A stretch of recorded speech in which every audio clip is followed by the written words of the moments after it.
Hello friends. ड्रामे की starting में हम तीन मेट्स को देखते हैं जो कि हाना के सामने खड़ी हैं। हाना उनमें से दो को भेज देती है और तीसरी से कहती है कि मैंने तुम्हें हायर किया है, लेकिन क्या तुम इसका रीज़न जानती हो? वो मेट कहती है क्योंकि मैं दिखने में सुंदर नहीं हूँ, आपके हस्बैंड को सेड्यूस नहीं कर पाऊंगी, इसलिए आप मुझे जॉब पर रख रही हैं। हाना कहती है गलत, मैं चाहती हूँ कि तुम मेरे हस्बैंड को सेड्यूस करो, मैं तुम्हें इसीलिए जॉब पर रख रही हूँ। यह बात सुन के मेड हैरान हो जाती है। तभी हमें एक हफ्ते पहले की घटना दिखाई जाती है जहाँ पर हाना अपनी बेटी के साथ एक ट्रिप से वापसी आती है। यहाँ पर वो अपने हस्बैंड से आकर घर पर मिलती है तो उसका हस्बैंड कहता है कि आज मैंने तुम्हारी कुछ मदद कर दी है, देखो रूम को तुम्हारे लिए सेट कर दिया है। हाना ये देखकर काफी खुश होती है, लेकिन बेडशीट सही से बिछी नहीं होती तो वो उसे ठीक करने लगती है। तभी उसे बेड के साइड में एक ईयर रिंग मिलता है जिसे देखकर वो हैरान होती है और इसके बारे में अपने हस्बैंड से पूछती है। तो उसका हस्बैंड कहता है शायद ये मेरी सिस्टर का रह गया होगा, क्योंकि कल वो यहाँ आई थी, क्योंकि उसका उसके पति के साथ झगड़ा हो गया था। फिर वो कहता है बेबी मैं ऑफिस जा रहा हूँ और चला जाता है। लेकिन हाना को यह बात डाइजेस्ट नहीं हो रही होती है। उसके बाद वो बेड के साइड वाले ड्रॉर को खोल के देखती है तो वहाँ पर प्रोटेक्शन के लिए एक नया बॉक्स रखा होता है। उसे देखने के बाद वो श्योर हो जाती है कि उसका हस्बैंड उसे चीट कर रहा है। उसके बाद हाना एक ज्वेलरी स्टोर में जाती है और वहाँ पर एक लड़की को बॉक्स देकर कहती है कि तुम अपना सामान भूल गई थी जो मैं तुम्हें रिटर्न करने आई हूँ। जैसे ही वो लड़की उस बॉक्स को खोलती है तो उसमें वही ईयरिंग होता है।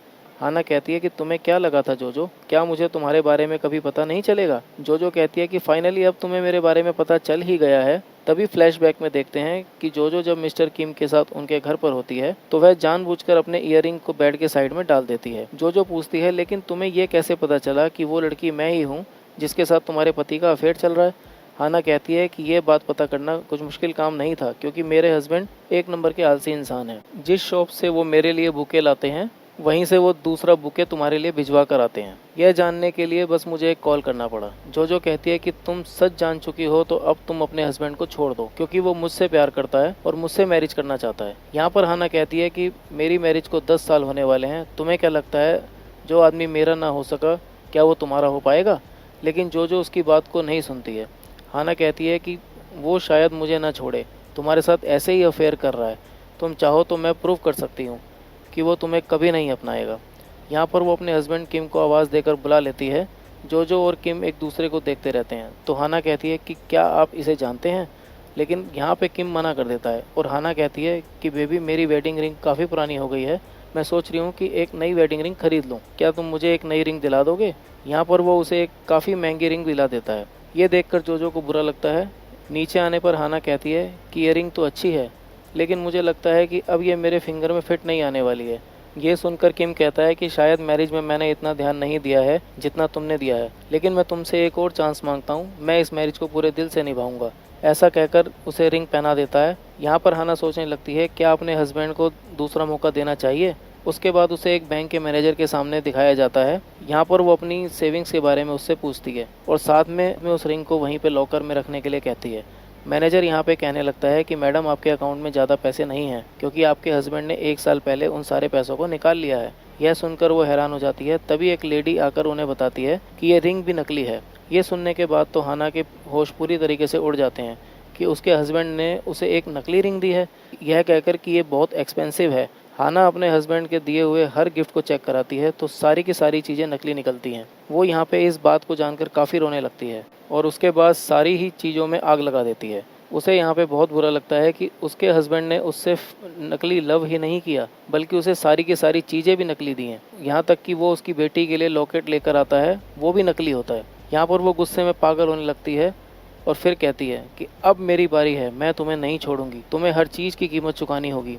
फिर हम मिस्टर किम को देखते हैं जो कि अपनी गर्लफ्रेंड जोजो के पास पहुंच जाते हैं और उसे रिंग पहनाकर कहते हैं कि ये रिंग असली है, अपनी वाइफ को तो मैंने नकली रिंग दी है, मैं तुमसे प्यार करता हूँ। जोजो भी यहाँ पर उनकी बातों में आ जाती है। वो उससे कहती है कि तुम उसे डिवोर्स देकर मुझसे मैरिज कर लो ना, जब तुम उससे प्यार ही नहीं करते हो तो। लेकिन मिस्टर किम कहते हैं कि अभी मैं उसे डिवोर्स नहीं दे सकता हूँ, ऑफिस में काफ़ी प्रॉब्लम्स चल रही हैं, पहले एक बार मेरा प्रमोशन हो जाए उसके बाद मैं उसे डिवोर्स दे दूंगा और तुमसे मैरिज कर लूँगा। ऐसा कहकर वो यहाँ पे उसके साथ रोमांस करने लगते हैं। हाना ने ये सारी बातें अपनी उस नई मेड को बताई होती हैं। मेड ये सारी बातें सुनने के बाद कहती है कि मैडम, ये आपका पर्सनल मैटर है, आपको अपने हस्बैंड को खुद ही डील करना होगा, मैं आपकी कोई मदद नहीं कर सकती हूँ। वो जाने लगती है। हाना यहाँ पे उसे जाने से रोकती है और कहती है कि तुम्हें अपनी बेटी का ऑपरेशन करवाना है, मैं तुम्हें उसके लिए पैसे दे सकती हूँ। तुम अगर ऐसे नैनी बन के जगह जगह काम करोगी तब भी अपनी बेटी के ऑपरेशन के लिए पैसे नहीं जुटा पाओगी। तुम एक माँ हो, इसलिए मैं तुमसे मदद मांग रही हूँ। यहाँ पर उस मेड को हाना की बातें समझ आने लगती है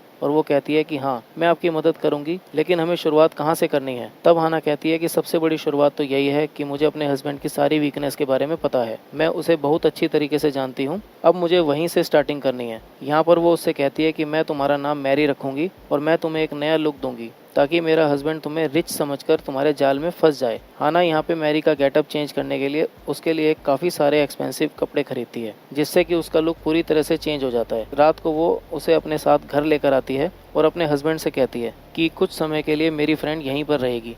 मिस्टर किम तो उसे देखते रह जाते हैं और वो उससे पूछते हैं कि आपका नाम क्या है। तो मैरी उसे अपना नाम बताती है। जिस तरीके से मिस्टर किम मैरी को देख रहे होते हैं, हाना यहाँ पे समझ जाती है कि उसका हस्बैंड जाल में फंसने के लिए तैयार है। हाना यहाँ भी मुस्कुराती है और पास्ट के बारे में याद करती है कि कैसे बचपन में उसकी दोस्ती थी किम के साथ। उसके फादर ने मिस्टर किम को सपोर्ट किया था क्योंकि वो गरीब थे। उसके बाद वो साथ में कंपनी ज्वाइन करते हैं, जहाँ पर हाना को काम अच्छा करने की वजह से जल्दी जल्दी प्रमोशन मिलते हैं। लेकिन मिस्टर किम नीचे वाले लेवल पे रहते हैं, जिससे कि वो उससे थोड़ा सा जलने लगते हैं। लेकिन वो उससे कहते हैं कि वो उसे लाइक करते हैं, तो वो दोनों डेट करने लगते हैं और कुछ समय के बाद वो प्रेग्नेंट हो जाती है। जब बच्चे को जन्म देती है तो मिस्टर किम कहते हैं कि अब तुम जॉब छोड़ दो और घर पे रह के बच्चे को ही संभालो। हाना यहाँ पे उनकी हर बात मानती है क्योंकि वो उनसे प्यार करती है। उसकी पूरी लाइफ पूरे तरीके से मिस्टर किम के कंट्रोल में होती है, यहाँ तक कि अपने खर्चे के लिए भी उसे उनसे पैसे मांगने पड़ते थे। यहाँ पर ये सब कुछ याद करने के बाद वो कहती है कि अब सब कुछ बदलेगा, मैं फिर से अपनी पावर्स अपने पास वापस लूंगी। उसके बाद मिस्टर किम हाना से कहने लगते हैं कि मुझे तो तुम्हारी इस फ्रेंड के बारे में कुछ पता ही नहीं था। हाना उनसे कहती है कि ये बहुत पहले अब्रॉड शिफ्ट हो गई थी, 2 साल पहले इसका डिवोर्स हुआ है। अब मैंने सुना है कि ये यहीं पे रहने आ गई है। तुम्हें पता है ये बहुत रिच है, इसका खुद का शिप भी है। ये सुनने के बाद मिस्टर किम उसमें इंटरेस्टेड होने लगते हैं। हाना यहाँ पे जानबूझकर मिस्टर किम से कहती है कि आप जरा जाकर उसे पानी दे आएं। जैसे ही मिस्टर किम उसे जाकर पानी देते हैं तो उनका ध्यान मैरी की वॉच पर जाता है और वो उस वॉच को देखकर हैरान हो जाते हैं, क्योंकि वो 3 से 4 मिलियन की वॉच होती है। यहाँ पर वो उस वॉच के बारे में उससे पूछने लगते हैं तो मैरी कहती है कि मेरे पास तो ऐसी कई सारी वॉच हैं, असल में इनके कलर डिफरेंट हैं, मैं कंफ्यूज थी कि मैं कौन सी लूँ, तो मैंने सभी खरीद ली। ये सुनकर तो किम के कान खड़े हो जाते हैं। यहाँ पर हाना इसको नोटिस कर रही होती है, कहती है कि बेबी, मुझे तो तुम्हारे टेस्ट के बारे में पहले ही पता था, इसीलिए तो जानबूझ के मैंने मैरी को ये वॉच पहनाई है ताकि तुम्हारा ध्यान उसकी तरफ जाए। और यहाँ पे ये सब कुछ हो भी रहा होता है। हाना जब किचन में काम कर रही होती है तो उसके पास मैरी आकर कहती है कि तुम्हारा हस्बैंड मुझे देख भी नहीं रहा है, मुझे नहीं लगता कि ये आइडिया हमारा काम करेगा, ऊपर से हमने इतनी महंगी वॉच को रेंट पे भी ले लिया है। हाना उससे कहती है कि वेट करो, आज रात तक मेरा हस्बैंड तुम्हें कांटेक्ट जरूर करेगा। वो यहाँ पे अपने हस्बैंड की तरफ देखकर स्माइल करती है। उसके बाद दिखाया जाता है कि रात को मिस्टर किम जोजो से बात करते हैं और उसके बाद वो सच में मैरी को सोशल मीडिया पर फॉलो कर लेते हैं। मैरी तुरंत ही इसके बारे में मैसेज करके हाना को भी बता देती है। नेक्स्ट मॉर्निंग में दिखाया जाता है कि हाना मैरी के पास आकर कहती है, सॉरी, मैं तुम्हारे साथ आज मूवी देखने नहीं जा पाऊंगी क्योंकि मुझे मेरी बेटी के पास जाना है। यहाँ पर वो अपने हस्बैंड से कहती है, बेबी, तुम इसे थिएटर ले जाओ ना, मैंने टिकट्स ऑलरेडी बुक करा दिए हैं। मिस्टर किम तुरंत हाँ कह देते हैं। जब वो दोनों घर से निकलने लगते हैं तो मिस्टर किम मैरी से कहते हैं कि आपकी वॉच कहाँ गई। मैरी कहती है कि मैं आज मॉर्निंग में वॉक पर गई थी, मैंने वहाँ पे एक भिखारी को देखा, मुझे उस पर तरस आ गया तो मैंने उसे अपनी वॉच दान में दे दी। किम को ये बात हजम नहीं होती है तो वो तुरंत कहता है, मुझे याद आया है कि आज मेरा इंपॉर्टेंट मीटिंग है, इसलिए मैं आपके साथ मूवी पे नहीं जा पाऊंगा। अब वो उसे छोड़ के चला जाता है। उसके बाद वो बाहर जाता है तो वहाँ पर एक भिखारी उसे नजर आता है। वो उससे पूछने लगता है कि क्या किसी लेडी ने अभी आपको कोई वॉच दी है। यहाँ पर उसके बैग में उसे वो वॉच नजर भी आ जाती है। दूर से ये सब कुछ हाना और मैरी भी देख रहे होते हैं। मैरी कहती है, सच में तुम्हारा हस्बैंड तो बहुत शकी है, देखो कैसे उससे पूछ रहा है। हाना कहती है कि मुझे इस बारे में पहले ही डाउट था, इसलिए मैंने उस भिखारी को पहले से ही एक नकली वॉच दे रखी है ताकि मेरे हस्बैंड को तुम पर यकीन हो जाए। थोड़े समय में ही किम मैरी के पास मैसेज करता है कि मेरा मीटिंग कैंसिल हो गया है, चलो मूवी देखने चलते हैं। उसके बाद यहाँ पर मैरी कहने लगती है, अगर ऐसे ही तुम्हारे हस्बैंड को फंसाना है तो इतना खर्चा क्यों करना, मैं उस पर थोड़े डोरे डालती हूँ और वो फंस जाएगा। लेकिन यहाँ पर हाना उससे कहती है कि नहीं, तुम्हें ऐसा नहीं करना है, अगर तुम ऐसा करोगी तो फिर हमारा काम सक्सेसफुल नहीं होगा, तुम्हें उसका ईजी टारगेट नहीं बनना है। उसके बाद जब वो मूवी देखकर आ रहे होते हैं तो किम कहता है मूवी काफ़ी अच्छी थी, शायद आपको ठंड लग रही है। वो उसे पैम्पर करने के लिए अपना कोट पहना देता है, लेकिन मैरी तो इस चीज़ से काफ़ी अनकंफर्टेबल फील कर रही होती है। जब दोनों कार में होते हैं तो किम उससे कहने लगता है, वैसे आप बिजनेस कौन सा करती हैं? मैरी यहाँ पर कहती है कि मेरे काफ़ी सारे बिजनेस हैं। तभी मिस्टर किम कहते हैं कि अगर आपको प्रॉपर्टी में इन्वेस्ट करना हो तो मैं आपको काफ़ी सारे नए कॉन्ट्रैक्ट के बारे में बता सकता हूँ। आप मेरे साथ मिलकर मेरी कंपनी में इन्वेस्ट कर सकती हैं। जैसे ही वो यहाँ पे उससे काम की बातें छेड़ते हैं तो मैरी गुस्सा करती है और कहती है, अच्छा तो आप इसलिए मेरे साथ इतना अच्छा बिहेव कर रहे थे क्योंकि आप चाहते हैं कि मैं आपके साथ मिलकर काम करूँ। मुझे ये सब पसंद नहीं है। वो एकदम से कार से निकलकर बाहर चली जाती है, जिससे कि किम हैरान हो जाता है। किम रात को जोजो के पास होता है, लेकिन वो अपने फ़ोन में ही लगा रहता है। जोजो उसके करीब आने की कोशिश करती है, लेकिन वो उसे दूर कर देता है और कहता है कि आज मैं काफ़ी परेशान हूँ, थोड़ा दूर हो जाओ। तभी यहाँ पे किम के पास हाना कॉल करती है और कहती है, बेबी तुमने मैरी से ऐसा क्या कह दिया, उसका मूड ऑफ हो गया है और वो घर छोड़ के जाने की बात कर रही है। ये सुनने के बाद तो तुरंत ही जोजो को छोड़ के किम घर पहुंच जाता है, जहाँ पर वो देखता है मैरी के रूम में कि मैरी उनके कोट को काफ़ी टाइटली हग कर रही है और उन्हें हॉट और सेक्सी कह रही है। यह देखकर मिस्टर किम समझ जाते हैं कि इस लेडी से अगर डील करना है तो पैसों की नहीं बल्कि अपनी बात करनी होगी, यानी कि ये मेरे में इंटरेस्टेड है। दूर से ये सब कुछ हाना भी देख रही होती है। असल में तो ये सारी प्लानिंग हाना की ही होती है। नेक्स्ट डे ऑफिस में किम के पास आकर उसका बॉस कहता है, अगर तुम्हें इस बार प्रमोशन चाहिए तो कंपनी में काफ़ी सारे नए इन्वेस्टर्स को लेकर आओ। किम कहता है कि ज़रूर बॉस, इस बार तो प्रमोशन मुझे ही मिलेगा। जब वो घर पहुंचता है तो यहाँ पर हाना से कहने लगता है कि आजकल तुम काफ़ी बिजी रहती हो, मेरे काम पे ध्यान ही नहीं देती हो, कहाँ हो तुम? हाना कहती है, कुछ नहीं, बस मैं शॉपिंग करने गई थी मैरी के साथ। मैरी अकेले रहती है ना, इसलिए। क्यों ना तुम अपने किसी कलीग से उसकी डेट फिक्स करा दो ताकि उसे एक नया लाइफ पार्टनर मिल जाए। ये सुनने के बाद तो मिस्टर किम थोड़े अजीब से रिएक्ट करते हैं और कहते हैं, ठीक है, मैं कॉल करके उसकी डेट फिक्स करवा देता हूँ, आज उसे एक होटल में आने के लिए कहना। उसके बाद दिखाया जाता है मैरी होटल में बैठी होती है और हाना से बात कर रही होती है कि मुझे नहीं लगता कि आज कोई आने वाला है। हाना कहती कि रुको, मेरा हस्बैंड तुमसे मिलने ज़रूर आएगा। थोड़े समय बाद वहाँ पे खुद मिस्टर किम पहुँच जाते हैं और मैरी से कहते हैं, मेरा फ्रेंड नहीं आ पाएगा क्योंकि वह बिज़ी है, इसलिए मैं आ गया हूँ आपके साथ लंच करने के लिए। हाना को पता होता है कि उसका हस्बैंड झूठ बोल रहा है। मैरी भी यहाँ पर उसके साथ अच्छे से बात करने लगती है। उसके बाद वो उसके लिए काफ़ी सारे एक्सपेंसिव डिशेस ऑर्डर करता है। हाना ये सब कुछ दूर बैठकर देख रही होती है। तभी हाना को याद आता है, जब वो अपने हस्बैंड के साथ इसी प्लेस पर एक बार डिनर के लिए आई थी तो उसके हस्बैंड ने उसके लिए बस फ्रूट और वेजिटेबल ही ऑर्डर करवाए थे क्योंकि वो सस्ते होते हैं। हाना को समझ में आ जाता है कि हस्बैंड वाइफ पर पैसा खर्च करना पसंद नहीं करते हैं क्योंकि वो तो घर की होती है ना, लेकिन बाहर वाली लड़कियों के लिए वो अपने बजट से भी ज़्यादा पैसे खर्च कर देते हैं। हाना को यह सब कुछ सुन के काफ़ी बुरा लगता है। वो यहाँ पे वेटर को बुलाती है और अपने लिए काफ़ी एक्सपेंसिव और बहुत सारी डिशेस ऑर्डर करती है। जब वेटर इतना सारा खाना लेकर आती है तो वो कहती है, मैडम इतना सब कुछ शायद आप अकेले फिनिश नहीं कर पाएंगी और आपके तो पैसे वेस्ट ही हो जाएंगे। यहाँ पर हाना वेटर को काफ़ी सारी टिप देती है और कहती है, आज मेरे हस्बैंड ने मुझे काफ़ी सारे पैसे दिए हैं यूज़ करने के लिए, इसलिए तुम चिंता मत करो। हाना यहाँ पे किम के पास कॉल करके कहती है कि बेबी, मैंने एक ऑनलाइन बैग देखा है जो कि 20,000 का है, मैं उसे ख़रीदना चाहती हूँ, तो तुम मुझे पैसे भेज दो। लेकिन किम तो गुस्सा करने लगता है कि मैं इतनी मेहनत से कमाता हूँ, ओवर टाइम करता हूँ और तुम ऐसे ही पैसे लुटा देती हो। हाना कहती है, हाँ बेबी, तुमने सही कहा, तुम आज भी ओवर टाइम कर रहे हो ना, तो मैं तुम्हारे लिए ऑफिस में खाना लेकर आती हूँ। ये सुनकर किम डर जाता है और एकदम से कहता है, नहीं नहीं, तुम्हें ऑफिस आने की ज़रूरत नहीं है। अरे बेबी, ओवर टाइम भी तो मैं तुम्हारे लिए ही करता हूँ। ठीक है, मैं तुम्हें पैसे भेज रहा हूँ, तुम अपनी शॉपिंग कर लो। और वो उसे पैसे ट्रांसफ़र कर देता है। उसके बाद जाकर किम मैरी से कहने लगता है, कल रात मैंने आपको देखा था कि आप मेरे कोट को हक कर रही थी और आपने कहा कि आपको मैं अच्छा लगा हूँ। एकदम से मैरी कहती है कि प्लीज़ आप इन बातों को गलत मत समझना, मैं ऐसा नहीं सोचना चाह रही थी, लेकिन फिर भी मेरे मन में ख्याल आ गया। मैं आपके साथ कुछ भी ऐसा नहीं करूँगी क्योंकि आप मेरी बेस्ट फ्रेंड के हस्बैंड हैं, वो मेरी बहुत अच्छी दोस्त है। मिस्टर किम कहते हैं कि वो तुम्हारी कितनी अच्छी दोस्त है। मैरी कहती है कि वो बहुत अच्छी दोस्त है, मैंने आज तक उसके साथ अपनी सभी चीज़ें शेयर की हैं। तुरंत ही किम मैरी का हाथ पकड़ लेता है और कहता है, फिर तुम उसका हस्बैंड भी शेयर कर सकती हो क्योंकि मुझे इससे कोई दिक्कत नहीं है।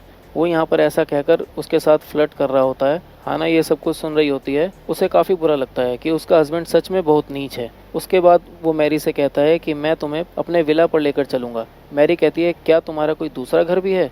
किम कहता है, हाँ, वो मेरा प्राइवेट हाउस है, उसके बारे में मेरी वाइफ को भी नहीं पता है। यहाँ पर देखते हैं कि वो अपने साथ मैरी को लेकर चले जाते हैं। तभी हाना के पास जोजो मिलने के लिए आ जाती है और कहती है, मैं जानती हूँ कि तुम किम को मुझसे दूर करने की कोशिश कर रही हो, लेकिन तुम इसमें कामयाब नहीं होगी क्योंकि वो तुम्हें डिवोर्स देकर जल्दी मुझसे मैरिज कर लेगा।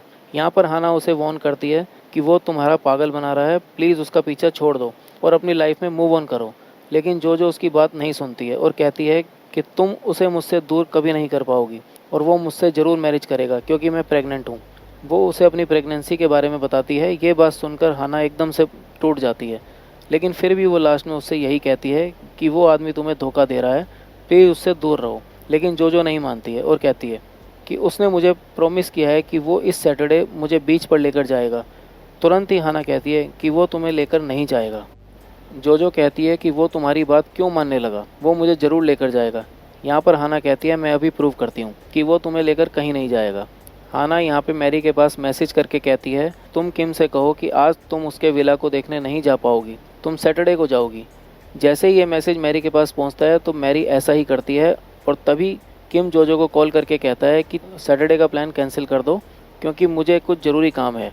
ये देखने के बाद जो काफ़ी शौक होती है और हाना से कहती है कि तुम ठीक नहीं कर रही हो, तुम उसे मुझसे दूर मत करो। लेकिन हाना कहती है कि मैं तुम्हें बचाने की कोशिश कर रही हूँ। ऐसा कहकर वो वहाँ से चली जाती है।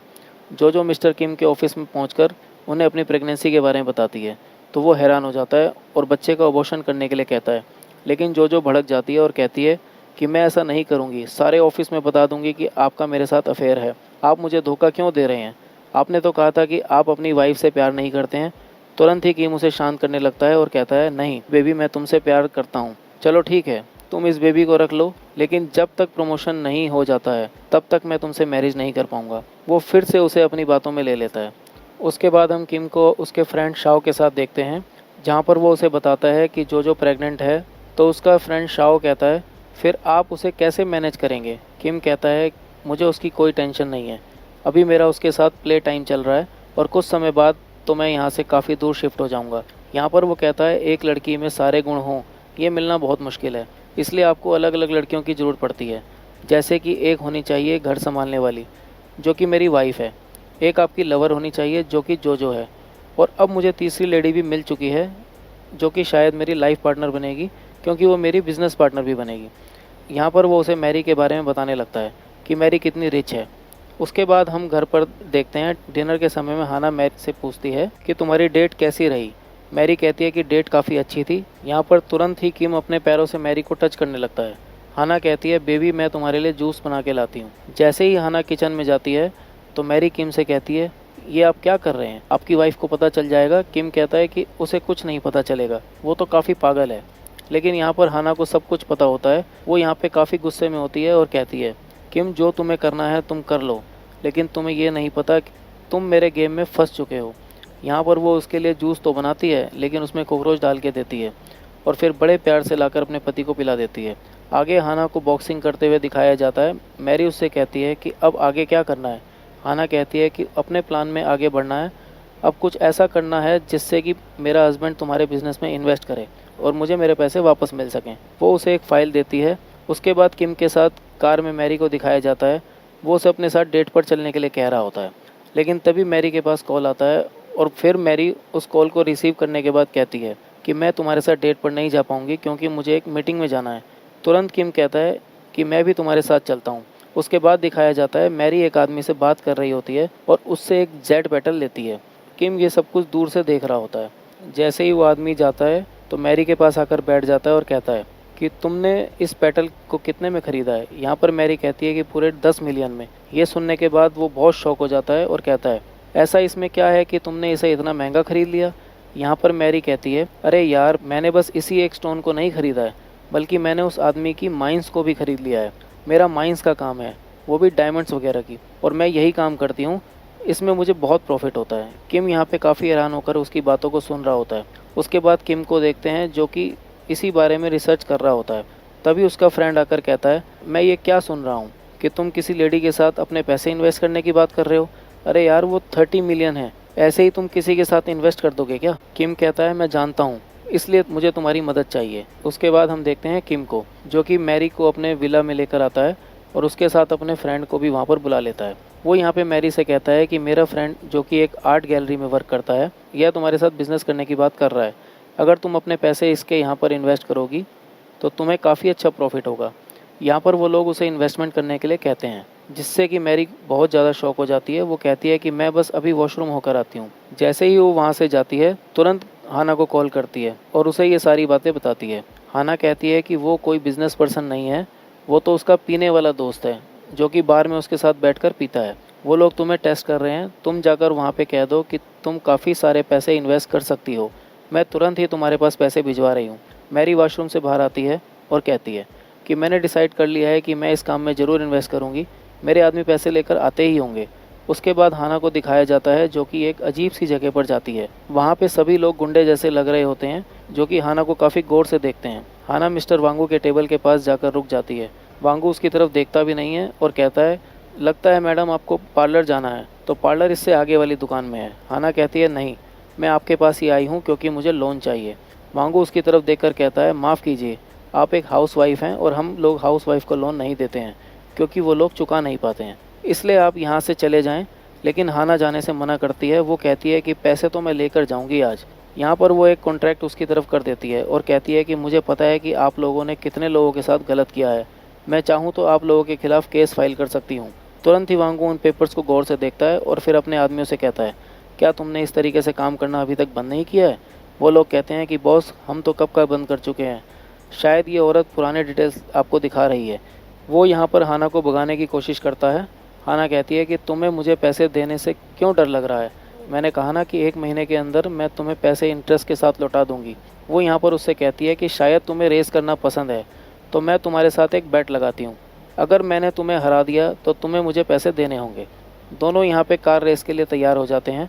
वांगू उसे देख रहा होता है और हाना अपनी आंखों पे एक कपड़ा बांध लेती है। वांगू ये देखकर शॉक हो जाता है। रेस यहाँ पे आमने सामने की होती है, जो भी डरेगा वो अपनी कार को पहले से ही साइड में कर लेगा। यहाँ पर देखते हैं कि दोनों तेज़ी से एक दूसरे के सामने आने लगते हैं। हाना यहाँ पे बिल्कुल नहीं डरती है और वांगू को अपनी कार साइड में करनी पड़ती है, जिसके बाद हाना इस रेस को जीत जाती है और उससे पैसों की डिमांड करती है।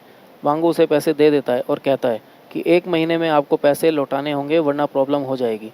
हाना कहती है, मैं जानती हूँ, मैंने यह बैट जीती ही इसलिए है क्योंकि मेरे पास और कोई दूसरा रास्ता नहीं था। वो पैसे लेकर चली जाती है। वांगू यहाँ पे उसके इस अंदाज से काफ़ी इम्प्रेस होता है। हाना उसके टेबल पे अपने एप्पल भूल जाती है तो वांगू उन एप्पल्स को देखने लगता है। उसके पास उसका एक मैनेजर आता है और कहता है कि बॉस, अब आपको कंपनी भी संभाल लेनी चाहिए। अब हम मैरी को देखते हैं जो कि पैसों का वेट कर रही होती है। काफ़ी समय हो जाता है लेकिन कोई नहीं आता है। यह देखकर शाओ कहता है, मैडम कोई आएगा भी या नहीं? मैरी उसे चुप करा देती है। तभी वहाँ पे एक आदमी पैसे डिलीवर करने आता है। किम और उसका दोस्त तो पैसों को देखकर हैरान हो जाते हैं। मैरी उससे कहती है कि तुम्हारे बिजनेस में मुझे कितना प्रॉफिट होगा? वो कहता है कि 30 से 35% का प्रॉफिट होगा। लेकिन मैरी अपने पैसों को पैक करने लगती है और कहती है कि मैं इतने छोटे प्रॉफिट वाले बिजनेस में अपने पैसे कभी इन्वेस्ट नहीं करती हूँ, क्योंकि मुझे हमेशा 200 से 300% का प्रॉफिट होता है। ये सुन के वो लोग हैरान होते हैं। मैरी तो पैसे उठाकर वहाँ से चली जाती है। किम यहाँ पे अपने फ्रेंड से कहता है कि इसका मतलब यह है कि सच में ये बिज़नेस करती है, हमें भी इसके बिज़नेस में इन्वेस्ट करके देखना चाहिए। उसके बाद हम मैरी को हाना के साथ देखते हैं। यहाँ पर वो उसे बताती है कि उसके हस्बैंड ने उसे 1 मिलियन दिए हैं उसके बिज़नेस में लगाने के लिए। यहाँ पर हाना कहती है, ये तो बहुत छोटी रकम है, इन पैसों को तुम रख लो ताकि तुम्हारी बेटी का ऑपरेशन हो सके। मैरी कहती है, लेकिन ये पैसे तो तुम्हारे हैं ना? हाना कहती है कि पहले पैसे ज़रूरी नहीं हैं, पहले तुम्हारी बेटी की लाइफ ज़रूरी है और अभी हमें उससे काफ़ी सारे पैसे निकलवाने हैं। आगे मैरी को दिखाया जाता है, वो किम के ऑफिस पहुँच जाती है और कहती है, तुम्हारे पैसे डबल हो गए हैं। उन्हें काफ़ी सारे पैसे देती है, जिन्हें देखकर किम खुश हो जाता है। मैरी कहती है कि मैंने तुम्हारा फ़ायदा तो करवा दिया, लेकिन अब मुझे क्या मिलेगा? किम उसे अपने साथ रात को होटल चलने के लिए कहता है, लेकिन मैरी कहती है, नहीं, मैं अभी तुम्हारे साथ बहुत कुछ करना चाहती हूँ। वो यहाँ पे उसके साथ एक गेम खेलने लगती है और इस चक्कर में उसे हथकड़ी लगा देती है और उसे तंग करने लगती है। फिर कहती है, मैं अभी तुम्हारे लिए जूस लेकर आती हूँ, और वो उसे ऑफिस में इसी हालत में छोड़ के चली जाती है। तभी दिखाया जाता है कि हाना ऑफिस पहुँच जाती है, किम के असिस्टेंट को कॉफ़ी देती है और कहती है कि ये आप मेरे हस्बैंड के लिए ले जाएं। यहाँ पर किम अपने हाथों को खोलने की कोशिश कर रहा होता है और की को उठाने की भी कोशिश करता है, लेकिन तभी वहाँ पे असिस्टेंट पहुँच जाता है जो कि उसकी यह हालत देखकर हैरान हो जाता है। और इससे बड़ी बात तो यह होती है कि वहाँ पर उसके बॉस एक नए क्लाइंट को लेकर आ जाते हैं। वो लोग भी यह सब कुछ देख लेते हैं। किम तो उन्हें रोकते हुए रह जाता है, लेकिन उसके पास कोई नहीं रुकता। किम घर पहुँचता है तो अपने बॉस से फ़ोन पर माफ़ी मांग रहा होता है। तभी उसकी बेटी उसके पास जाती है और उसे अपने नए टॉयज़ दिखाने लगती है। यहाँ पर उसके बॉस उससे बात करने से मना कर देते हैं, तो वो अपनी बेटी पर ही इस चीज़ का गुस्सा निकालता है। यहाँ पर हाना आती है और कहती है कि ये तुम क्या कर रहे हो, बच्ची है वो हमारी। लेकिन किम कहता है कि तुम्हारी वजह से आज मेरा काफ़ी नुकसान हो गया है, किसने कहा था तुम्हें कि तुम ऑफिस में मेरे लिए कॉफ़ी लेकर आओ? हाना कहती है कि मैंने क्या करवा दिया। किम तो वहाँ से गुस्से में चला जाता है। उसके बाद हाना की बेटी कहती है कि मॉम, डैड आपको क्यों डांटते हैं? आप शायद दुखी हो गई हो इन सब चीज़ों की वजह से। लेकिन हाना कहती है कि नहीं बेटा, आज तो मैं काफ़ी खुश हूँ, क्योंकि किम को आज ऑफिस में इंसल्ट फील और साथ में उसका नुकसान भी हुआ है मीटिंग का। नेक्स्ट सीन में हम देखते हैं किम को, जो कि मैरी के साथ बार में ड्रिंक कर रहा होता है। मैरी कहती है कि इतना गुस्सा होने की ज़रूरत नहीं है, तुम उस छोटी सी जॉब को छोड़ दो और मेरे बिजनेस में इन्वेस्ट करो। वो उसे अपनी बातों में लेने लगती है। आगे हम देखते हैं कि मैरी की बेटी से मिलने के लिए हाना हॉस्पिटल आती है। तो मैरी की बेटी कहती है, मॉम आप कौन सा जॉब करती हैं जो आपके पास इतने सारे पैसे मेरे इलाज के लिए आ गए? मैरी बताती है कि ये मेरी नई बॉस है और यही तुम्हारा इलाज करा रही हैं। जिसके बाद मैरी की बेटी उससे अच्छे से बात करती है और कहती है, आंटी आपने तो मेरी मम्मी को बहुत सुंदर बना दिया है, बिल्कुल एक मॉडल के जैसे। तो वो दोनों हंसने लगते हैं। लेकिन जब वो दोनों हॉस्पिटल से बाहर निकलते हैं तो वहाँ पर मैरी का हस्बैंड आ जाता है, जो कि जेल से छूटकर आ रहा होता है और तुरंत ही आकर उससे पैसे मांगने लगता है। वो पैसे देने से मना करती है, कहती है कि हमारा डिवोर्स हो गया है, तुम यहाँ से चले जाओ। लेकिन वो उस पर हाथ उठाने की कोशिश करने लगता है। हाना उसे रोक देती है, यह कहकर कि यहाँ पे कैमरे लगे हुए हैं, अगर तुम कुछ भी करोगे तो फिर से जेल जाओगे। तभी वो आदमी फ़िलहाल तो वहाँ से चला जाता है, लेकिन मैरी इस वजह से रोने लगती है। तो ये सब देखकर हाना कहती है, चिंता मत करो, तुम्हारी इस मुसीबत को मैं फिर से जेल के अंदर पहुंचा दूंगी। रात के समय जब मैरी अकेले जा रही होती है तो उसका हस्बैंड फिर से उसे परेशान करने के लिए आता है, लेकिन पीछे से कोई आदमी उसके ऊपर एक कपड़ा डाल देता है और उसे काफ़ी ज़्यादा मारता है। और यहाँ पे मैरी चिल्लाती है और कहती है कि मेरे नए बॉयफ्रेंड से पंगा मत लेना, वरना ये तुम्हें जान से मार डालेगा। हाना वहाँ पे जानबूझकर अपने हस्बैंड का वॉलेट डाल देती है और उसके बाद सभी लोग वहाँ से भाग जाते हैं। यहाँ पर मैरी का हस्बैंड जब उठता है तो उसे वो वॉलेट मिलता है, जिससे उसे पता चलता है कि ये वॉलेट तो किम का है। उसे लगता है कि किम ही उसकी वाइफ का नया बॉयफ्रेंड है, जिसने उसे आज मारा है। नेक्स्ट सीन में जोजो के घर पर किम को दिखाया जाता है। वो यहाँ पे फ़ोन पर बिज़ी होता है और वो उसे डिनर करने के लिए कहती है। तभी यहाँ पे उसके पास मैरी का कॉल आता है। वो कहती है कि तुम्हारा प्रॉफिट तुम्हारे अकाउंट में मैंने ट्रांसफ़र कर दिया है। यहाँ पर वो उन पैसों को देखकर काफ़ी खुश होने लगता है, लेकिन जोजो कहती है कि तुम किस काम में फंस रहे हो, कहीं तुम्हारे सारे पैसे डूब ना जाएं। ऐसा कौन है जो एक ही दिन में तुम्हारे पैसों को डबल कर देगा? यहाँ पर किम उसे पैसे दिखाने लगता है और कहता है कि तुम मेरे काम में दखल मत दो और मुझे डिनर नहीं करना है। वो वहाँ से निकल जाता है। रास्ते में वो काफ़ी खुश होकर जा रहा होता है, लेकिन तभी वहाँ पर मैरी का हस्बैंड आता है और वो उसे उसके नाम से बुलाता है और उसके बाद उसे काफ़ी ज़्यादा मारने लगता है। उसके बाद जब किम घर आता है तो उसकी हालत टूटी फूटी रहती है। यह देखकर उसकी वाइफ कहती है कि बेबी तुम्हें क्या हुआ? किम कहता है, ना जाने कहाँ से एक सरफिरा आ गया था, जो कि आते ही मुझे मारने लगा। ये सुनकर उससे हाना कहती है कि फिर तुमने उस आदमी के साथ क्या किया? क्या तुमने उसे जाने दिया? किम कहता है, नहीं, मैंने उसे जेल में डलवा दिया है, देखना वो अब कभी बाहर नहीं निकल पाएगा। तभी किम का ध्यान अपने फ़ोटो फ्रेम पर जाता है और वो कहता है कि इस फ़ोटो फ्रेम को क्या हो गया है। वो उसे टच करने लगता है। हाना तो डर ही जाती है। तभी किम कहता है, ओ माय गॉड, मेरा एक दांत भी टूट गया। वो कहता है कि मैं जाकर डॉक्टर को दिखा के आता हूँ और वहाँ से चला जाता है। तभी वहाँ पर मैरी आ जाती है। हाना कहती है कि मैंने तुम्हारे पति को तो रास्ते से हटवा दिया है। वो उस फ़ोटो फ्रेम को हटाती है तो उसके पीछे उनका प्लान होता है, जिसमें वो मैरी के पति के फ़ोटो को कट कर देती है और कहती है, अब तुम्हें मेरी मदद करनी है मैरी, ताकि मैं भी अपनी परेशानियों से छुटकारा पा सकूं। आगे हम मैरी को देखते हैं, जो कि किम से कहने लगती है कि अब मैं तुम्हारे ये छोटे छोटे पैसे अपने बिजनेस में नहीं लगा सकती हूँ। अगर इन्वेस्टमेंट करना है तो 25 से 30 मिलियन का एक साथ ही करना होगा, क्योंकि मेरे पार्टनर्स तुम्हारे इन छोटे छोटे इन्वेस्टमेंट से खुश नहीं हैं। तभी यहाँ पे किम कहता है कि मेरे पास इतने पैसे नहीं हैं, तुम मेरी ऐसे ही मदद कर दो ना। लेकिन मैरी कहती है, सॉरी बेबी, इसमें कोई मदद नहीं कर पाऊंगी। अगर अगली बार तुम्हें इन्वेस्ट करना है तो कम से कम 25 मिलियन या 30 मिलियन एक साथ लगाना। किम यहाँ पे ये सुन के बहुत परेशान हो जाता है।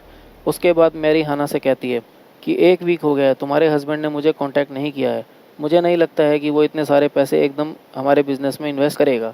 हाना कहती है, वेट करो, वो ज़रूर कॉल करेगा। तभी यहाँ पर हाना के पास कॉल आता है कि उसकी बेटी का एक्सीडेंट हो गया है। वो भागते हुए हॉस्पिटल जाती है, जहाँ पर उसकी बच्ची तो सेफ़ है, लेकिन एक आदमी आ जाता है जो कहता है कि तुम्हारी बच्ची की वजह से मेरा हाथ टूट गया और मेरी बाइक भी ख़राब हो गई है, तुम्हें कंपनसेशन देना होगा।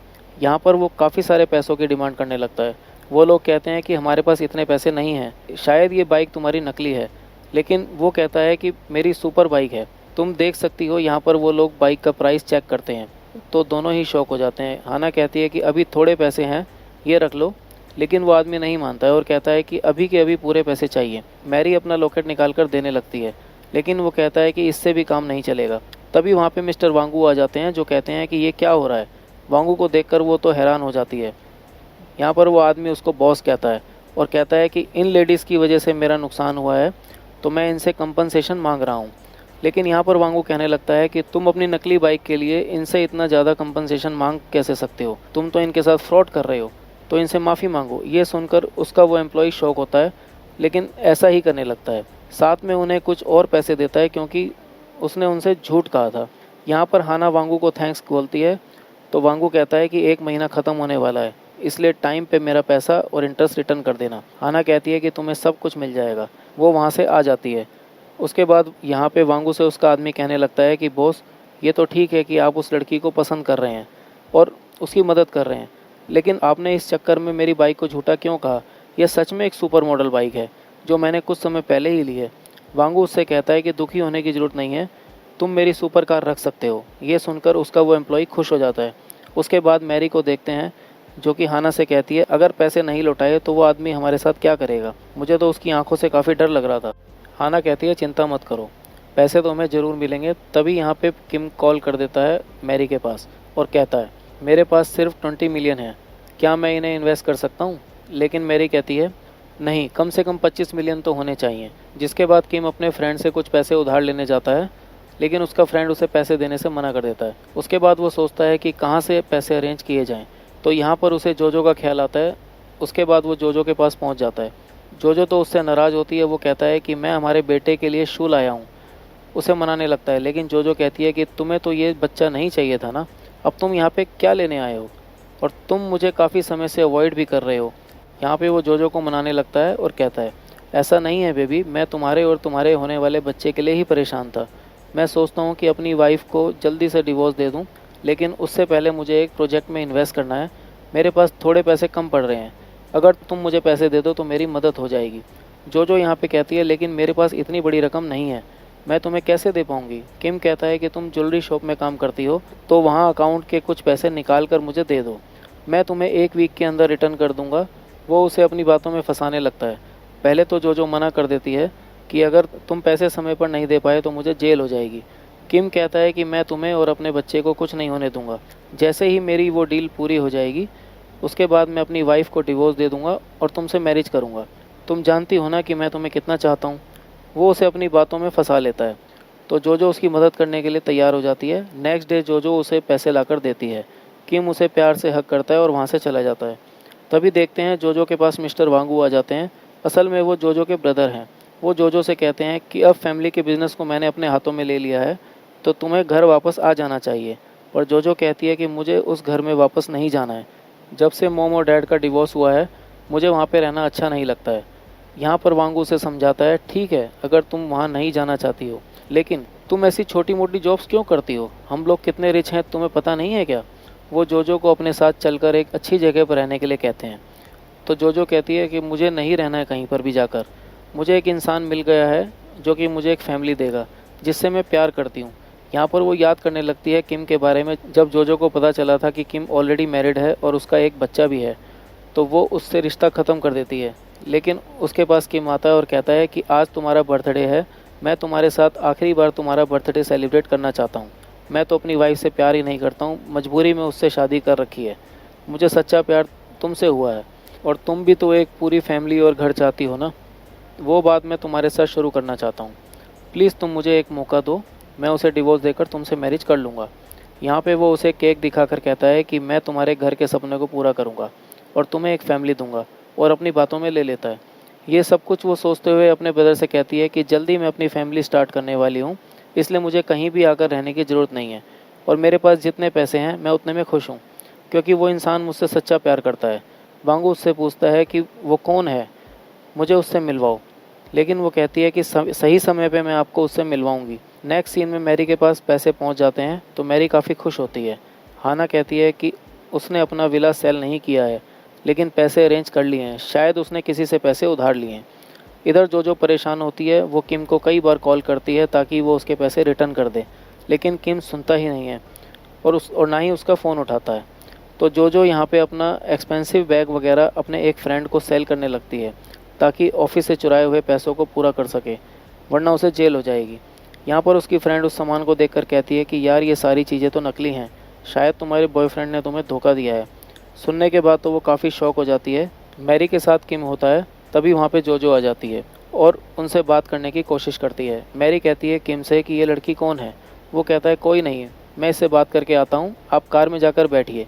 मैरी जाके कार में बैठ जाती है। जोजो किम से कहती है कि ये लड़की कौन है, तुम इसके साथ क्या कर रहे हो, मुझे वो पैसे रिटर्न कर दो, नहीं तो ऑफिस वाले मुझे जेल करवा देंगे।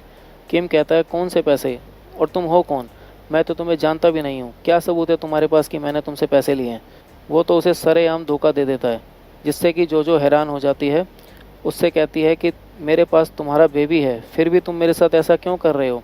लेकिन किम तो उसे दूध में से मक्खी की तरह निकाल कर फेंक देता है और वहाँ से मैरी के साथ चला जाता है। इसके बाद जोजो वहीं पर बैठ के रोने लगती है, तो उसे समझ में भी नहीं आता है कि वो इतने सारे पैसे अचानक ही कैसे अरेंज कर पाएगी। वहाँ पर हाना आ जाती है पैसे लेकर और कहती है मुझे पता ही था कि उसने बाकी पैसे तुमसे ही लिए होंगे, मैं जानती हूँ कि वो तुम्हारे साथ क्या कर रहा है। यहाँ पर वो उसे पैसे देती है और सहारा भी देती है। जोजो यहाँ पे हाना से कहती है कि शायद तुम मुझे इस तरीके से देखकर काफ़ी खुशी महसूस कर रही होंगी। हाना कहती है नहीं, मुझे पता था कि वो तुम्हारे साथ भी ऐसा ही करेगा। वो उसे पैसे देती है ताकि वो जेल जाने से बच सके। जोजो ऑफिस जाकर पैसे जमा करा देती है। हाना कहती है कि अब तुम उससे दूर रहो, इसी में तुम्हारी भलाई है। यहाँ पर जोजो अपनी गलती के लिए उससे माफ़ी मांगती है, लेकिन तभी वह चक्कर खा के बेहोश हो जाती है और हॉस्पिटल में दिखाया जाता है, जहाँ पर हाना आकर उससे कहती है चिंता मत करो, तुम्हारा बेबी ठीक है, लेकिन अब तुम इस बेबी के साथ क्या करने वाली हो। जोजो यहाँ पे रोने लगती है और कहती है कि मैं इस बच्चे को नहीं मारूंगी, मैं इसका अकेले ध्यान रखूंगी, लेकिन मुझे इस बात का दुख है कि मैं इसे फादर नहीं दे पाऊंगी और ना ही एक पूरी फैमिली। यहाँ पे हाना उससे कहती है उस जैसे आदमी का तुम्हारी लाइफ में ना होना तुम्हारे और तुम्हारे बच्चे के लिए ज़्यादा अच्छा रहेगा। जोजो यहाँ पे रोने लगती है तो हाना कहती है कि अपना और अपने बच्चे का ख्याल रखना।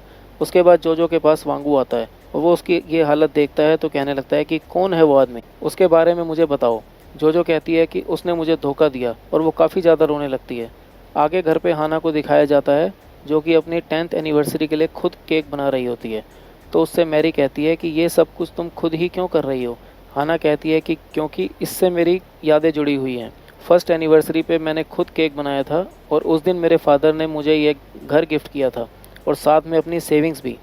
मेरे हस्बैंड ने सब कुछ मुझसे मेरा छीन लिया है और आज मैं अपनी हर चीज़ उससे वापस लूँगी, इसलिए मैं फिर से ये केक बना रही हूँ। रात को जब किम घर आता है तो हाना उसे अपने साथ केक काटने के लिए कहती है। वो उसका कोट रखने जाती है, तभी पीछे से आकर किम को मैरी हक करने लगती है। वो उसे अपने से दूर रहने के लिए कहता है, लेकिन वो कहती है कि किसी को कुछ नहीं पता चलेगा और दोनों फ्लर्ट करने लगते हैं। यहाँ पर हाना आ जाती है और ये सब कुछ देख लेती है तो काफ़ी गुस्सा करती है। किम कहता है बेबी तुम गलत मत समझना, ऐसा नहीं है, उसकी नेक पे कुछ हो गया था, बस मैं तो उसकी मदद कर रहा था। लेकिन यहाँ पर मैरी कहती है बेबी अब इससे झूठ बोलकर क्या फ़ायदा, तुम इसे सच बता दो ना कि तुम मुझसे प्यार करते हो, ना कि इससे, तुम इसे डिवोर्स दे दो। हाना यहाँ पे गुस्सा होने का ड्रामा करती है और कहती है कि तुम मेरी फ्रेंड होकर मेरे घर को तोड़ रही हो, मैं तुम्हें नहीं छोड़ूंगी। वो यहाँ पे कोशिश करती है उसे मारने की, लेकिन चाटा लग जाता है किम को।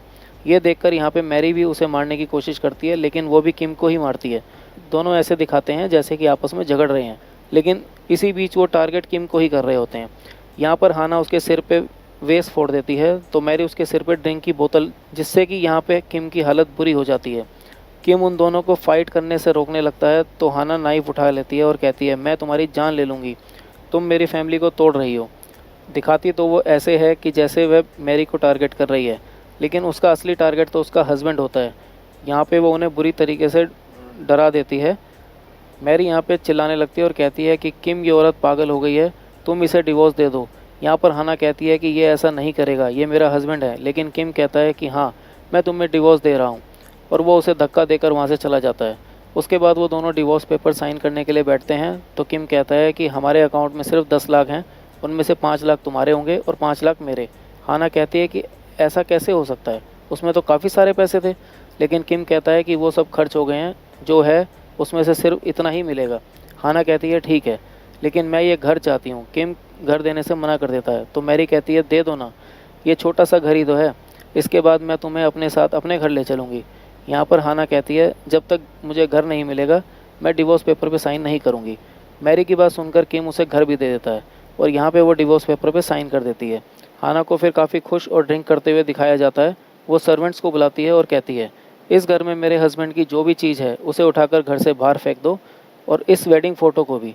रात को हाना मैरी के साथ मिलकर बार में पार्टी करती है। वहाँ पर जोजो भी आ जाती है और उन्हें ज्वाइन करती है। जोजो मैरी को देखकर शॉक होती है और कहती है कि ये तो उसके साथ ही थी, ये यहाँ पे क्या कर रही है।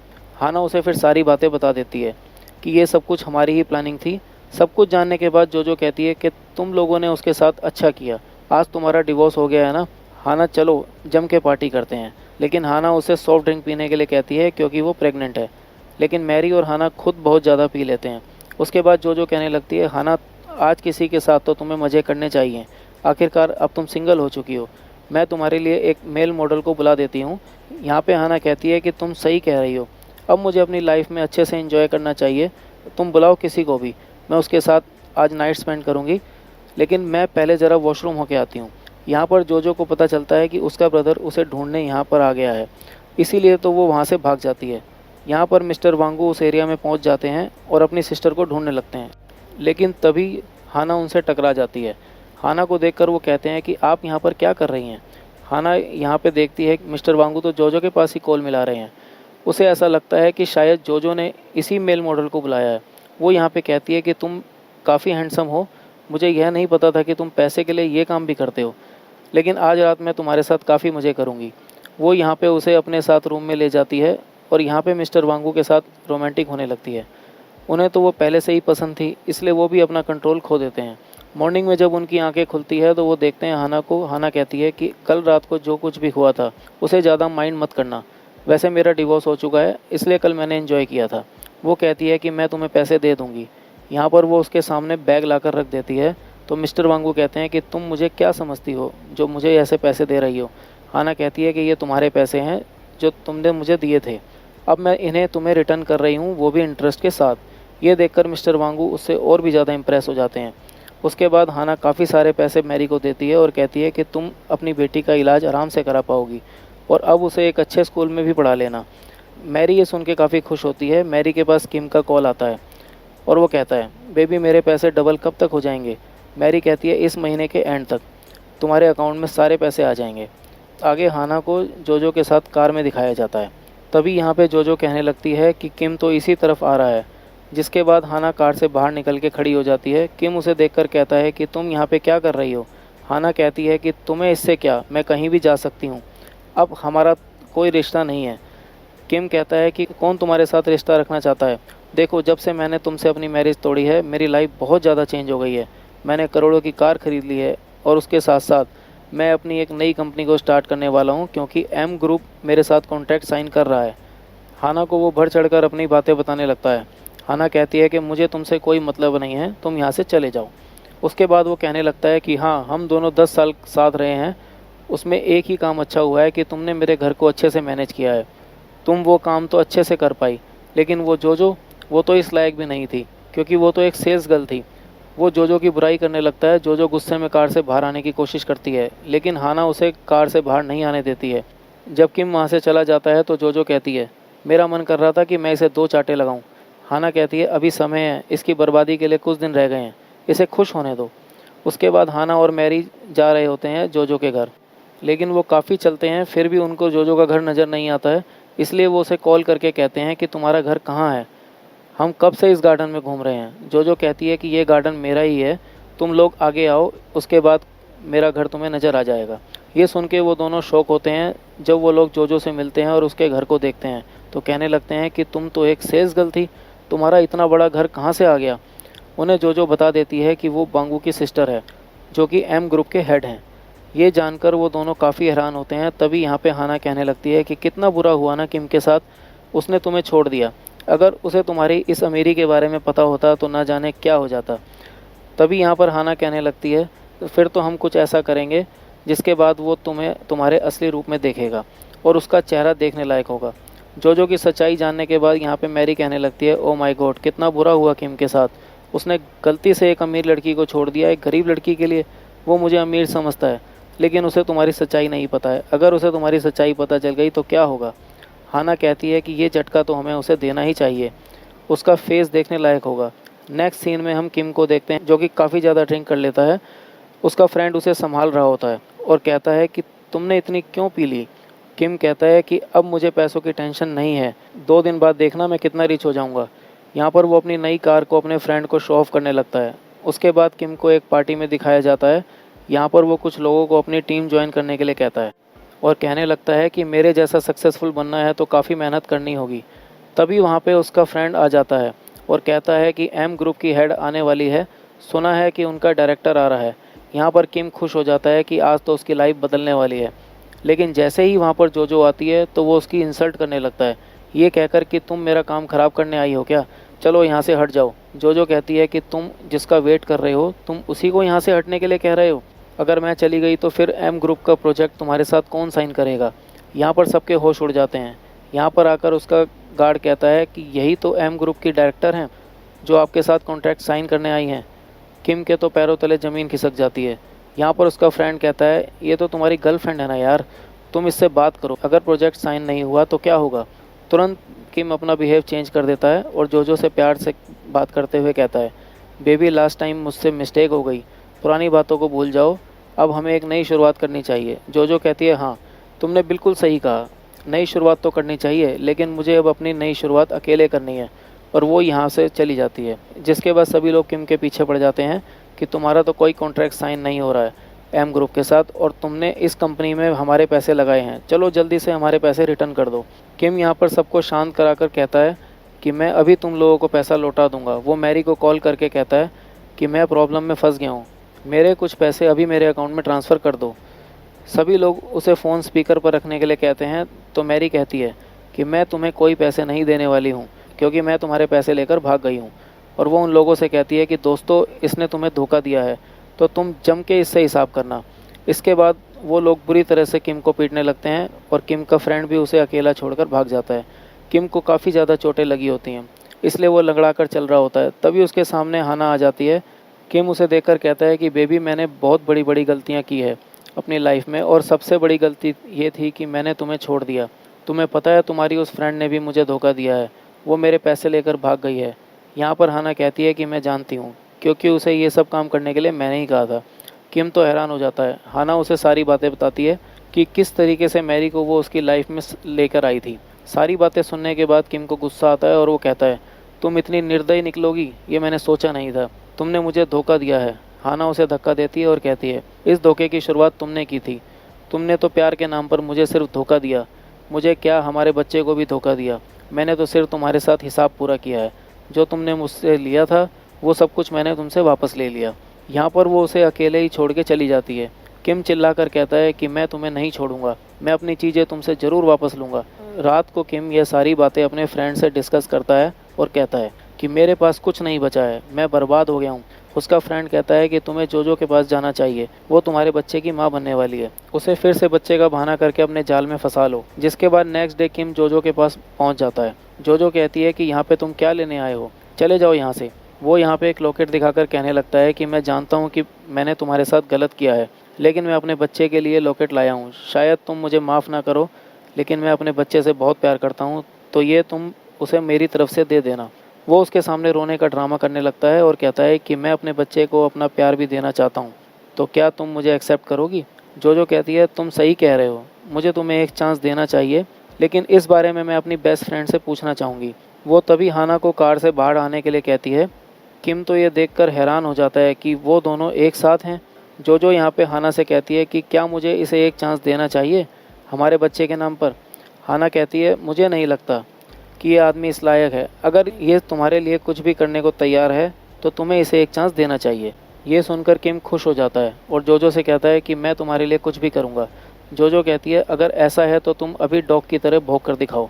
किम एकदम से शॉक हो जाता है और हाना कहती है देखा, ये तुम्हारे लिए कुछ नहीं कर पाएगा। वो लोग वहाँ से जाने लगते हैं तो यहाँ पे किम डॉग की तरह भौंकने लगता है। आसपास जो लोग होते हैं वो ये देखकर हंसने लगते हैं। यहाँ पे जोजो भी हंसते हुए कहती है तुमने सही कहा था, तुम मेरे लिए कुछ भी कर सकते हो। तुरंत ही वो एक चेक फाड़ती है और कहती है किम शायद मुझे ये पैसे तुम्हें देने चाहिए। किम तो खुश हो जाता है, लेकिन वो कहती है कि नहीं, तुम इसके लायक नहीं हो। वो उन पैसों को हाना को देती है और कहती है कि तुम अपना स्टूडियो खोल लेना, और किम को यहाँ पे फिर से डिच करके चली जाती है। उसके बाद रात को यहाँ पर किम को दिखाया जाता है जो कि बहुत गुस्से में हाना के घर जा रहा होता है, लेकिन वहाँ पे उसे वांगू खड़ा नज़र आता है। वांगू को देखकर वो कहने लगता है कि तुम यहाँ पे क्या करने आए हो, वांगू कहता है कि मुझे इस लेडी से मिलना था। किम ये सुनकर सोचता है कि शायद वांगू उसका कोई नया बॉयफ्रेंड है। किम कहता है कि मैं तुम्हें ज़्यादा पैसे दूंगा, क्या तुम मेरा एक काम कर सकते हो? इस लेडी ने मुझे धोखा देकर मुझसे मेरा सब कुछ छीन लिया है। वांगू उससे कहता है कि तुम कौन हो, तुम्हारा इससे क्या रिश्ता है? यहाँ पे किम बताता है कि मैं इसका एक्स हस्बैंड हूँ और अब मैं इससे बदला लूँगा। यहाँ पर वो कहता है कि इसे अमीर लोग काफ़ी पसंद हैं, तो तुम इसके सामने जाकर ऐसे बिहेव करो कि तुम बहुत अमीर हो। वांगू कहता है कि मैं ऐसा क्यों करने लगा भला? किम कहता है कि मैं तुम्हें इसके बदले में पैसे दूंगा, तुम्हें इसे डबल क्रॉस करना होगा। यहाँ पर वांगू उसकी सारी बातें सुनता है और कहता है ठीक है, मैं ये करने के लिए तैयार हूँ, तो तुम मुझे कुछ पैसे ट्रांसफ़र कर दो। किम यहाँ पे उसे कुछ पैसे ट्रांसफ़र कर देता है। वांगू के पास उसका आदमी आता है और कहता है, बॉस क्या सच में तुम ऐसा करने वाले हो? वांगू कहता है नहीं, डबल क्रॉस तो मैं इसी को करूँगा। उसके बाद देखते हैं वांगू को, जो कि काफ़ी अच्छे से रेडी होकर हाना से मिलने आता है। हाना उसे देखकर इम्प्रेस होती है और कहती है आज तो तुम बिल्कुल गुंडे टाइप नहीं लग रहे हो, बल्कि एक अमीर सीईओ जैसे लग रहे हो। यहाँ पर वांगू कहता है सच में मैं एक सीईओ ही हूँ और तुम्हें अपने साथ कॉफ़ी डेट पर ले जाना चाहता हूँ। दूर से ये सब कुछ किम और उसका फ्रेंड देख रहा होता है। किम कहता है क्या बात है, इस बंदे ने तो बहुत अच्छे से एक्टिंग की है। अब देखना जल्दी से मैं अपनी वाइफ से अपने सारे पैसे कैसे निकलवाता हूँ। उसके बाद वो दोनों जब होटल में होते हैं तो मेन्यू को चेक करने के बाद हाना कहती है यहाँ पे सारी चीज़ें काफ़ी महंगी हैं, तो हमें यहाँ पे कुछ नहीं खाना चाहिए। लेकिन यहाँ पे वांगू कहता है कि तुम डर क्यों रही हो, आज का बिल मैं पे करूँगा और मैं कह रहा हूँ ना कि मैं बहुत अमीर हूँ। वांगू उससे पूछने लगता है कि अब तुम आगे क्या करने वाली हो? तो हाना कहती है मैं अपना एक नया स्टूडियो खोलने का सोच रही हूँ, लेकिन मुझे इस चीज़ के लिए कुछ इन्वेस्टर्स की ज़रूरत पड़ेगी। तभी यहाँ पे वांगू उससे कहने लगता है कि मैं तुम्हारा इन्वेस्टर बन जाता हूँ, और वो उसे काफ़ी सारे पैसे ट्रांसफ़र कर देता है। यह देखकर हाना एकदम हैरान हो जाती है और कहती है अचानक ये मेरे फ़ोन में क्या हो गया? वहाँ पे खुश होते हुए किम आता है और कहता है क्या तुम्हारा सारा बैंक बैलेंस खाली हो गया है? देखो अब सारे पैसे मेरे अकाउंट में आ गए होंगे। जिस आदमी के साथ तुम यहाँ पर डेट पर बैठी हो ना, वो आदमी मेरा है, मैंने ही उसे ये करने के लिए कहा था। हाना कहती है कि मेरा बैंक बैलेंस खाली नहीं हुआ है, बल्कि इसमें पूरे 20 मिलियन आ गए हैं। वो उसे अपना फ़ोन दिखाने लगती है। यह देखकर किम को झटका लग जाता है, तो वो वांगू से कहता है कि ये तुमने क्या किया और तुमने इसे इतने सारे पैसे क्यों दिए? वांगू कहता है क्योंकि मैं इसे देना चाह रहा था इसलिए मैंने दिए। और कौन कहता है कि मैं तुम्हारा आदमी हूँ और तुम्हारे लिए काम कर रहा हूँ? मैं तुम्हारा कोई आदमी वगैरह नहीं हूँ। वांगू यहाँ पे उसे अपना विजिटिंग कार्ड देता है, जिसे देखने के बाद तो किम हैरान हो जाता है कि ये मिस्टर एम ग्रुप का हेड है। यहाँ पर यह बात पता चलती है हाना को भी। तभी दिखाया जाता है जोजो को, जिसे मैसेज मिलता है अपने ब्रदर का, तो वो भी वहाँ आ जाती है और एकदम से किम को देखकर कहती है कि ये कमीना यहाँ क्या कर रहा है। यहाँ पर यह बात सुनने के बाद मिस्टर वांगू समझ जाते हैं कि किम ने ही मेरी सिस्टर को धोखा दिया है। जोजो यहाँ पे कहने लगती है कि ब्रदर आपको इस आदमी से दूर रहना चाहिए। तो यहाँ पर हाना को पता चलता है कि मिस्टर वांगू जोजो के ब्रदर हैं। किम कहने लगता है कि क्या ही कर लोगे तुम लोग मेरा, अगर तुम लोग अमीर हो तो मेरा कुछ नहीं बिगाड़ पाओगे। यहाँ पर तभी वांगू अपने आदमियों को बुला लेता है, जो कि किम को पकड़ लेते हैं। वांगू कहता है कि इसे अच्छे से ठीक कर दिया जाए। यहाँ पर वो गुंडे उसे ले जाने लगते हैं तो किम चिल्लाने लगता है हाना प्लीज़ तुम मुझे बचा लो, हमारी एक बेटी है उसकी खातिर ही बचा लो। यहाँ पर वो मदद करने के लिए कहने लगता है। हाना आती है उसके पास और कहती है मैं अब तुम्हारी कोई मदद नहीं कर सकती हूँ, काफ़ी मदद कर चुकी हूँ। वो उससे कहती है कि तुमने लेडीज़ को कमज़ोर समझा था, लेकिन हम बता दें हम कमज़ोर नहीं हैं। अगर हम घर में रहती हैं तो इसका मतलब ये नहीं है कि हमें बाहर का कुछ पता नहीं होता है। हमें हर चीज़ का पता होता है, अपने लोगों के बारे में और अपने हस्बैंड के बारे में। उसके बाद वो गुंडे उसे वहाँ से ले जाते हैं। 1 साल बाद हाना को दिखाया जाता है, जो कि अपने स्टूडियो को देखकर काफ़ी खुश नज़र आती है। तभी वहाँ पर मिस्टर वांगू आ जाते हैं और उसे एक बुके गिफ्ट करते हैं। आपने अपना दूसरा स्टूडियो भी खोल लिया? उस बुके के साथ एक रिंग भी होती है, जिसे देखकर हाना कहती है कि ये क्या है? वांगू कहता है कि मैं तुमसे मैरिज करना चाहता हूँ, इसलिए तुम्हें मैरिज के लिए पूछ रहा हूँ। हाना कहती है मैं एक बार मैरिज करके देख चुकी हूँ और मैं उसमें सफल नहीं हुई हूँ। तो मिस्टर वांगू कहते हैं कि हर कोई एक जैसा नहीं होता, मैं चाहूँगा कि तुम मुझे एक चांस दो। लेकिन यहाँ पर हाना मना करने लगती है। तभी वहाँ पे जोजो आ जाती है और कहती है मैंने कहा था ना कि ये आपको रिजेक्ट कर देगी, और वो उसे वहाँ से लेकर जाने लगती है। वांगू हाना को रोकता है और कहता है ठीक है, अगर तुम्हें मुझसे मैरिज नहीं करनी है, लेकिन मैं तुम्हारे नए स्टूडियो का भी पार्टनर बनना चाहता हूँ। कम से कम तुम मुझे अपना बिजनेस पार्टनर तो बना ही सकती हो, ये रिश्ता तो हमारे बीच रह ही सकता है ना। हाना उसकी तरफ देखकर कहती है कौन मना कर रहा है आपके साथ रिश्ता बनाने को? मैं आपको बता दूं कि नेक्स्ट वीक मैं फ्री हूं और मेरी बेटी ट्रिप पर जाना चाहती है, तो क्या आप हमारे साथ चलेंगे? ये सुनकर मिस्टर वांगू काफ़ी खुश हो जाते हैं और कहते हैं ऑफ कोर्स मैं ज़रूर चलूँगा। हाना उनसे कहती है कि पहले आपको रिश्ता मेरी बेटी के साथ बनाना होगा, उसके बाद हमारा रिश्ता खुद बन जाएगा। मिस्टर वांगू समझ जाते हैं कि वो उसे एक चांस देने के लिए रेडी है, जिससे कि वो बहुत खुश हो जाते हैं। तभी वहाँ पर मैरी आ जाती है और हाना और जोजो से मिलती है। मैरी कहती है कि मेरी बेटी अब पूरी तरीके से ठीक हो गई है। उसकी बेटी के ठीक होने की बात सुन के हाना और जोजो काफ़ी खुश होते हैं। मैरी कहती है हाना से, क्या तुम्हारे पास मेरे लिए कोई काम होगा, मैं तुम्हारे साथ काम करना चाहती हूँ। तो यहाँ पर हाना उसे अपनी लाइफ में और अपने बिजनेस में वेलकम करने लगती है फिर से। वो तीनों फ्रेंड ऐसे ही बातें करते हुए जाने लगते हैं। दोस्तों, इसी के साथ ये ड्रामा ख़त्म हो जाता है। ड्रामा पसंद आया हो तो प्लीज़ लाइक एंड शेयर करें और चैनल को सब्सक्राइब भी करें। पिछली वीडियो को प्यार देने के लिए धन्यवाद दोस्तों।